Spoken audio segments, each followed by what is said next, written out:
The year is 2000. We survived Y2K, everybody. The world did not come to a close as a new century, well heck, a new millennium has officially begun. Pokemon is taking over the world, Lord of the Rings and Harry Potter movies are just right around the corner, and of course, LEGO Star Wars is entering its second full year. Did the beloved theme build on a successful rookie campaign, or did it suffer from a sophomore slump? In today's video, we'll talk about that and more. Without further ado, here are my picks for the top 10 best LEGO Star Wars sets of the year 2000. The one rule is very easy to understand today, it just has to be an official LEGO Star Wars set from 2000. With that out of the way, let's dive into the countdown. Number 10, 7144 Slave 1. Okay, if you recently watched my video I uploaded a couple of months ago ranking every single LEGO Slave 1 build, you're probably a bit confused as to why this set specifically made today's list, because I actually put it, spoiler alert, at number 10 in last place for every LEGO Slave 1 ever made. So I wouldn't blame you at all if you're like, why on earth would you put it on this list if you think it's the worst Slave 1 ever? Well, I'll tell you here quickly. First off, it's fairly slim pickings for this year. There aren't that many great sets, and a lot of designs are similar to this one in that they haven't aged particularly well. Look at the MTT, for example. But number 2, the primary reason it ended up squeaking in at the bottom of this top 10 ranking is because this is the original LEGO Slave 1 and the original set to include Boba Fett, one of the most iconic Star Wars characters. So the combination of iconicity and nostalgia propelled this set onto the list even if the build is not particularly great. And I think those factors have to count for something, right? And honestly, they definitely influenced more than just this set in today's video. So let's see the rest of the top 10. Number 9, 7134 Awing Fighter. A very blocky A-Wing this is. Additionally, it's gray, which I like the gray versions of the X-Wing and the Snowspeeder LEGO did back in the day. However, the A-Wing needs to be white, so this is an inaccurate color scheme. That said, the template shape they designed for this set has pretty much translated to every single minifigure scale A-Wing from this point on, which I really appreciate, and that's once again why this set made the ranking. And I think for a cheap LEGO Star Wars set in the year 2000, you got a lot of bang for your buck with this one. I'm a big fan of the A-Wing personally as a vehicle, and this was a solid first outing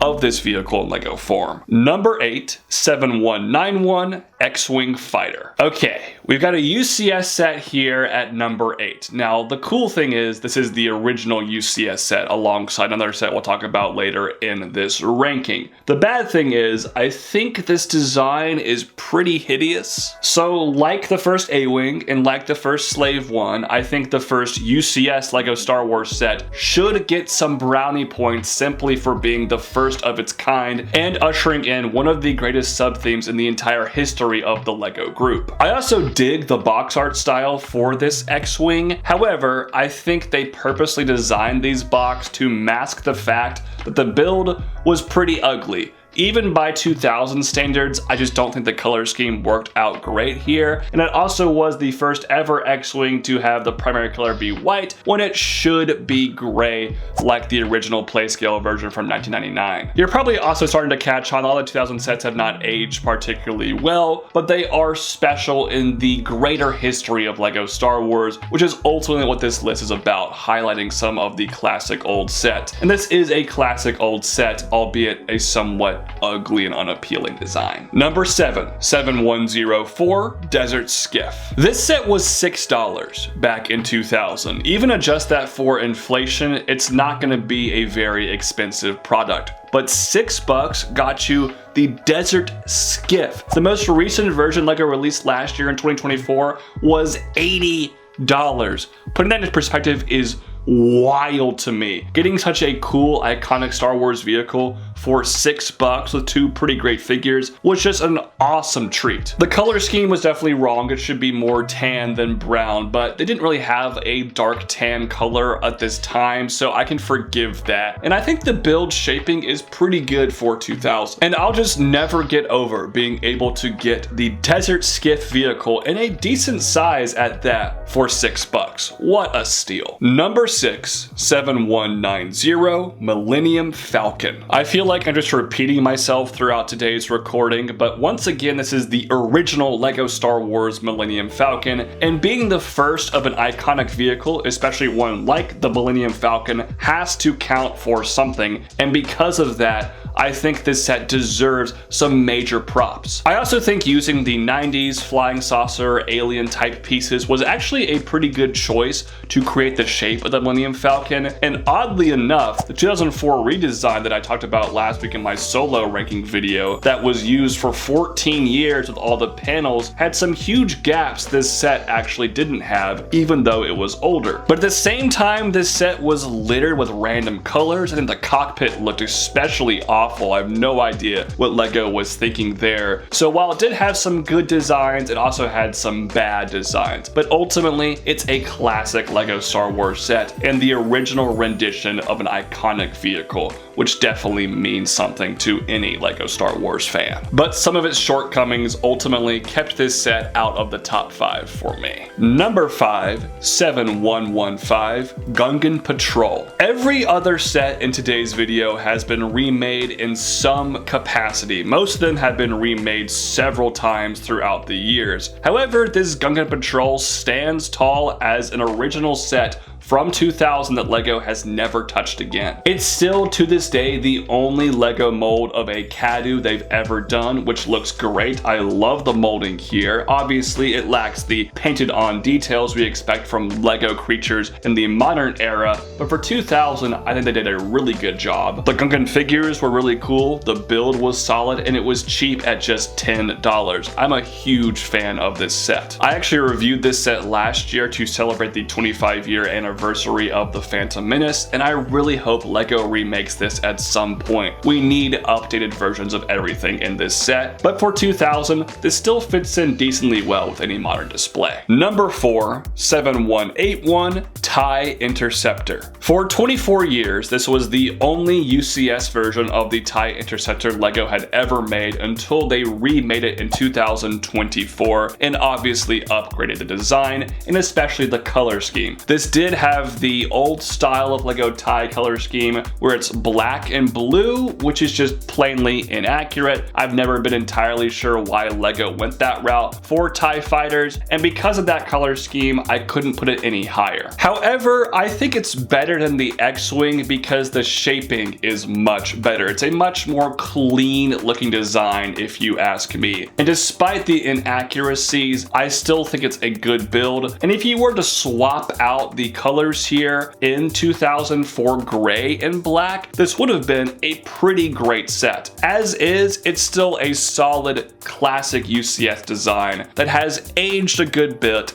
but holds a special place in I think most collectors' hearts. Number 3, 8002 Destroyer Droid. Now, LEGO Star Wars has been experimenting with, non-system based bricks for a long time, starting off in the year 2000 with LEGO Star Wars Technic sets. There was a pit droid that looked pretty good, there was a battle droid that I thought looked rather skimpy, and then there's this Destroyer Droid, aka a Droidica, that looks fantastic if you ask me. I think Technic worked really well to create a Droidica in this style, and it has display value that holds up pretty nicely 25 years later. The Technic functions were also really solid for the time period, and I wouldn't mind if LEGO released something like this again. I'm happy with the brick-built Droidica we got last year for the 25th anniversary of the Phantom Menace, but this one still holds up extremely nicely, and you're not gonna see too many other Technic sets ranked this highly in my videos. I think this is probably the best Technic set they ever made, besides one we'll talk about when we get to around the 2003 era of LEGO Star Wars. Number 2, 7180 B-Wing at Rebel Control Center. Again, this is the first ever LEGO B-Wing, and I think they did this vehicle a lot more justice than the other vehicles we've talked about here today. The design definitely has its old Lego inaccuracies, but the shaping was done very, very well. The size was good. It had very thin wings that definitely could fall off easy. It doesn't have the structural integrity you come to expect from a modern Lego set, but I can forgive that because the aesthetics were really nice. Additionally, the control center is what puts this set over the top for me. It's not just a small side build. It was a sizable side build that can really work for like mocks of Rebel hangars. I enjoyed everything this set had to offer. I think upon the time of this set's release, this was one of the best Lego Star Wars sets of all time. I still have this one on display in my collection. I'm a big fan of this OG B-Wing, but there's still one more set from the year 2000 that I thought was a little bit better than this. Before we reveal number one, I want to give some honorable mentions. First off, for those minifigure 3-packs that were only $5. Imagine if Lego released these today. People would go nuts for them. They'd probably be like 20 bucks. I did like those quite a bit, but because they don't really have any like actual substantive builds, I decided not to include them. Additionally, the original Flash Speeder from 2000 I thought was a fun and colorful small vehicle design, but not quite iconic enough to make my top 10. All right, with the honorable mentions out of the way, let's reveal number one, set number 7155, Trade Federation AAT.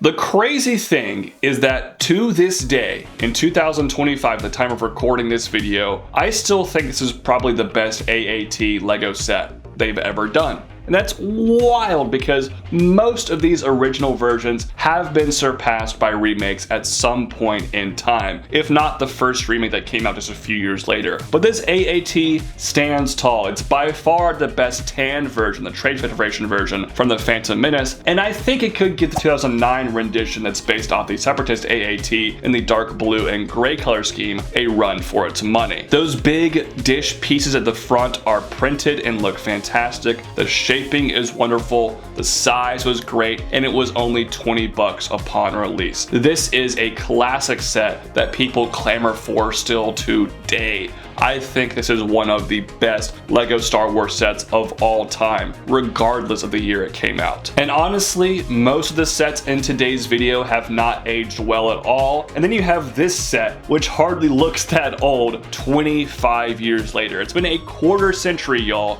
since this set came out, and it still looks this good. Which is why I have no doubt in my mind that set number 7155, Trade Federation AAT, is the best Lego Star Wars set from the year 2000. But those are just my picks. Please comment down below with your personal favorite Lego Star Wars sets from the year 2000. Thank you all so much for tuning in to today's video. Have a fantastic rest of your day. Peace out. God bless. Bye-bye.